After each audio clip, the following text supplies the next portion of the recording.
At some point, the rest of college football media will join me on the right side of the fence and realize we got to stop doubting Missouri football. Like the last 2 years, they've warranted way more national attention than we're willing to give them. Back-to-back double-digit win seasons, back-to-back top 25 finishes. Eli Drinkwitz is going out landing premier recruits and transfer portal players.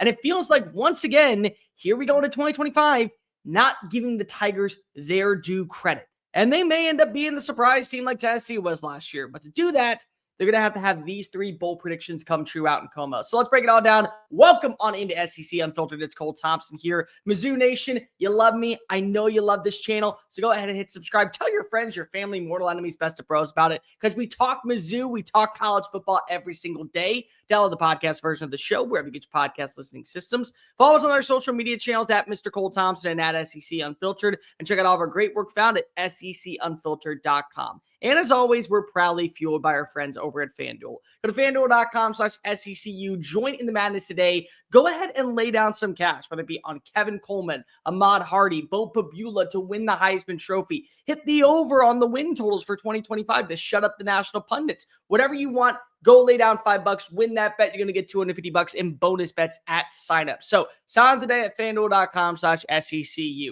Mizzou, if they want to be a college football playoff threat, have got to have these three bold predictions happen. And remember, if it's bold, it means it's out of left field. So when I'm right, you come back here and say, Cole Thompson was the very first person to tell us this. And when I'm wrong, well, it's just a bold prediction. Bold prediction number one, I think Missouri's defense is going to be better than it was last year. And you may be saying to yourself, well, yeah, Cole, it wasn't that great. No, it wasn't that great. It was freaking elite. Top 20 in scoring, allowing 19.9 points per game. Top 10 in total yards allowed, less than 325. One of the best on third down conversion. Top 5 in the nation. Number 1 in the SEC. And they lost a lot. They lost their leading rusher in Corey Flagg. They lost one of their star defensive linemen. They lost multiple pass rushers. But something about Corey Batoon, who came on in and did a fabulous job replacing Blake Baker, and Eli Drinkwitz, who's taken over the reins of, hey, I want to be a program that is actually talked about.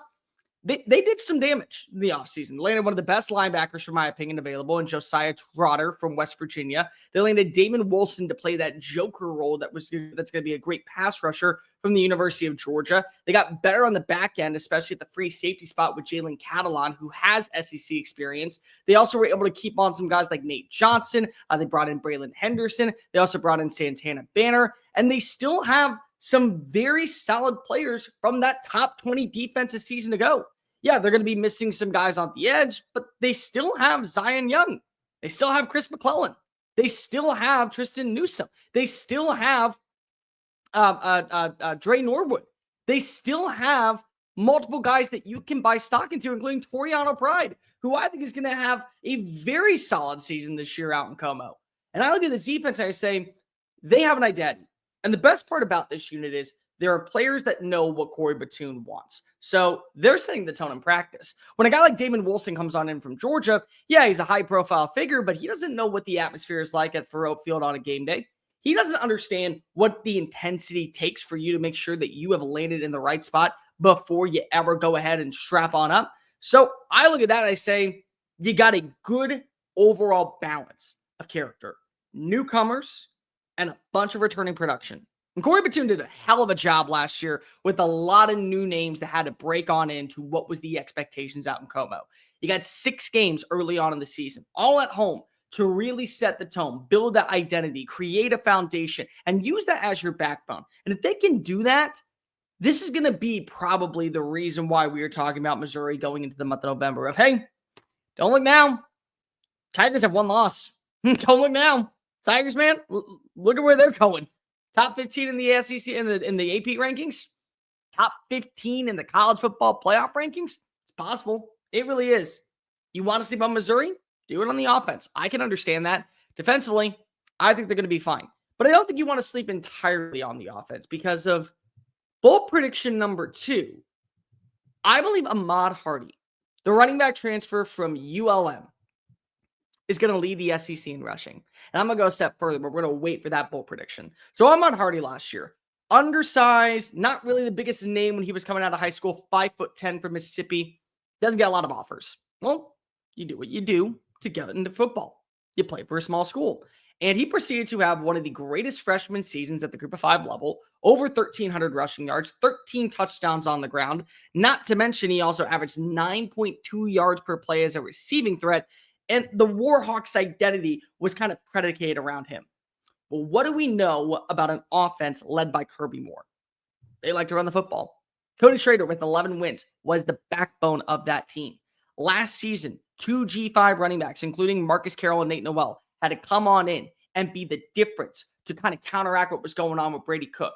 There were days where the passing attack was far from up to par. And they said, okay, we're going to trust our ground game. Marcus Carroll, Nate Noel, you did great work at the G5 level. Let's see what you got in the open field, because I think that you're going to be making some names. If a place like Missouri constantly is hitting on these players that come from D3 schools and come from G5 level where they were solid players, but maybe not household names, and now you land a top 10 running back that would have been a top 10 running back at a school like ULM with the Warhawks, he's about to lay a war path on every team in the SEC. This is a guy that averaged last year over 130 yards per game. This is a guy that is going to give you 5.8 to 5.9 yards per play. And then you also throw in, with a brand new quarterback, the addition of Jamal Roberts back for another year. You have Marquise Davis, the freshman phenom. This is going to be a very balanced run game. But I do think that you look at an Ahmad Hardy, who could have gone anywhere in the SEC and said, you know what, I want to go play at Missouri. I see the path of success. I've seen the foundation. I know what the groundwork is. I know I can be this dude. I think he is. I think by week 2, when they play against Kansas, he's going to let the country know who he is as a player, which is a do-it-all running back, 3-down thumper, guy that you do not want to meet in the red zone, certainly somebody that will break your ankles while pushing forward for first downs and 6 points. And I think he's going to do it at a consistent basis once you get to conference play. Maybe not South Carolina, it's 150 yards, but it could be 122. Maybe Alabama, it's not 225 yards, but it could be 101. And that does enough to where you're seeing his name mentioned for a lot of accolades. All SEC first team? Yeah, that's going to happen. I can almost write that down in permanent ink, thinking that that's going to happen if he stays healthy. Leader in rushing touchdowns in the SEC? Don't doubt it. You're in the red zone and you got to trust Bo Pabula, who's also a mobile quarterback. You may be turning to that run game. And then you also throw in, I don't know, how about a Doak Walker Award? Because that's the other bold prediction. Let's just throw that into the mix. At the end of the year, when we see Ahmad Hardy leading the conference in yards per game, rushing touchdowns, rushing yards, yards per play, every single category. And here's Missouri once again. Hey, we were down, but we were never out. You put us down here. We never went down there. We knew that we were going to be a great team. He goes to New York City and wins Doak Walker. Maybe there's a Heisman finalist appearance for him as well. No, it's not going too far just yet, but I do believe that Ahmad Hardy is going to finish as one of, if not the best running back in the SEC. So naturally, when you play in the conference that just means more, with more success against better defenses, you deserve to have a little bit more individual accolades. And that's what a Doak Walker does for you, which is what I think Ahmad Hardy's walking away with at some point in December. And bold prediction number 3, I know that I put them down low going into this year. But I think Missouri wins 10 games. I think Missouri is still going to do it again. Death, taxes, Eli Drinkwitz, get the job done.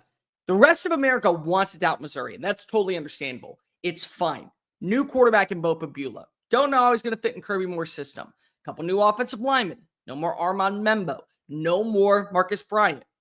You do add in Johnny Williams, and you do add in Keegan Tross, so maybe that's going to be fine. You still have Caden Green and Connor Tolleson, so 2 veterans on your offensive line, which could be very solid. You're in a good spot. You're in a very good spot, even though it's a lot of unknown. But what if they just get off to a hot start? South Carolina's got a lot of unknown. They got to play in Como this year. So what if they win that game? And now they're sitting 4-0 before they face off against UMass. Now they're 5-0. And then they get a bye week to prepare for Alabama. And then here comes Alabama, and we don't know what the quarterback play is going to be, and we don't know how the rest of the roster is going to pan out. Let's say they lose that game. Okay, but they're close. A lot closer than they were last year. And Kevin Coleman, who I'm very much buying stock into, and if you haven't already, please do so, because he's going to be a stud in Kirby Moore's system. He goes off, and then you play Auburn. And who knows what Auburn's going to be? They have great wide receivers. They have a solid defense. They have the right coaching staff. Are those the people that you're buying stock into? They win that game. They go to June here, and they win that game. And they keep that confidence rolling, and they beat Vanderbilt. And then they play Texas A&M. and I'm not saying anything, but it's coming off of a bye week. Kind of want to have that animosity. Last year, felt like that you should have won. Couple of bad plays early on that cost you. You win that game. And you got one loss midway through the month of November. And to close out the season, you have to face off against Mississippi State, Oklahoma, and Arkansas. And maybe you'll lose to Oklahoma because if it's in Memorial Stadium, who's to say? Don't know. But you're 10-2. 10-2 is good enough to get you to the college football playoff. In fact, it almost guarantees you a spot in the college football playoff because if you carry that blue and yellow logo that says it just means more. But I may not go that far. Maybe it's another 9-3 season. I said 10 wins. That includes the bowl game. 10 wins, 3 straight years in a row for Eli Drinkwitz. I think at this point makes him a top 6 coach in the SEC, if not a top 5 coach in the SEC. And if you don't believe that, then you just don't know what you're talking about. And you need to take that person's list that you are reading. And it says Eli Drinkwitz, number 7, behind Shane Beamer, behind Mike Elko, crumple it up, light it on fire, and just throw it at their face. That's what they deserve if it's another 10-win season out in Como, which is what I'm buying into. I think this team can go 9-3 during the regular season. I think that they can easily win their bowl game.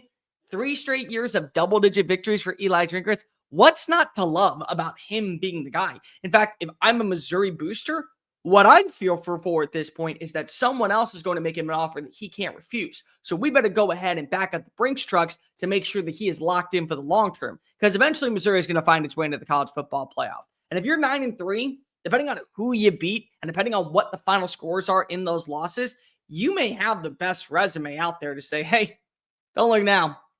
We're going to be the first 9-3 team in the college football playoff. Or maybe you just shut me up and prove me wrong and you go 10-2 in the regular season and this becomes a moot point. But those are my 3 bold predictions. Top 10 defense for Missouri in 2025. Ahmad Hardy leads the SEC in rushing and wins the Doak Walker Award. And Missouri finds a way either in regular season or with a bowl game to finish with a 3rd consecutive double-digit win campaign. But let me know in the comment sections down below, where was I too high? Where was I too low? What are your bold predictions going into 2025? Like, review, hit subscribe. Make sure that you're following us on all social channels at SEC Unfiltered, at Mr. Cole Thompson. Make sure you go over to FANDUEL.com/SECU. Join today. Get $250 in bonus bets when you win your first $5 bet by laying down the win total and the Heisman odds for any of your Tigers. And make sure that also you go check out all of our great work found at SECUnfiltered.com. Until next time, folks, I am Cole Thompson. MIZ.